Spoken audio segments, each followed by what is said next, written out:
Okay. இப்ப ஆத்மான்றது தெய்வத்துக்கு நிகரானதுன்னு சொன்னீங்களா? இப்ப நீங்க சொன்னீங்க ஆத்மான்றது வந்து 2 வகை இருக்கு. நல்ல ஆத்மா, தீய ஆத்மான்னு சொல்ட்டு. 2 ஆத்மாவுமே வந்து தெய்வத்துக்கு தான் இது பண்ணுவாங்களா? இல்ல இல்ல. புண்ணியலோக ஆத்மாங்கிறது தெய்வத்துக்கு சமமானது. துஷ்மரண ஆத்மாக்கள தான் இந்த மாதிரி மாந்திரிகர்கள், அதர்வணம் தெரிஞ்சு பிளாக் மேஜிக் பண்றாங்க இல்லையா? அவங்க ஏவலுக்கு பயன்படுத்துவாங்க. விபத்துல இறந்து போனவங்கள. ஒரு உதாரணத்துக்கு ஒருத்தருக்கு 70, 80 வயசு வரைக்கும் ஆயுள் காலம் இருக்கு. அவரு ஒரு 40, 45 வயசுல இறந்து போறாரு அப்படின்னா, மீதி இருக்கிற ஆயுள் காலத்த இங்க தான் கழிச்சாகணும். சொர்க்கத்துக்கோ, நரகத்துக்கோ முடியாது. அதுக்கு ஒரு உடல் தேவை.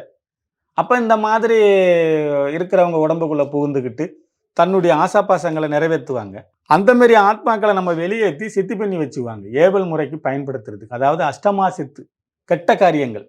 அதுகளுக்கு வேலை வாங்குறதுக்காக அந்த ஆத்மாக்கள பயன்படுத்துவாங்க. 2 ஆத்மா இருக்கு. புண்ணியலோக ஆத்மா, துஷ்மரண ஆத்மா. மாந்திரீகத்திலயும் கருமுறை, உருமுறைன்னு ஒண்ணு இருக்கு. உருமுறைங்கிறது வெறும் வேத மந்திரங்கள மட்டுமே ஜபிக்கக்கூடியது. கருமுறைங்கிறது மைகள மட்டுமே பயன்படுத்தக்கூடியது.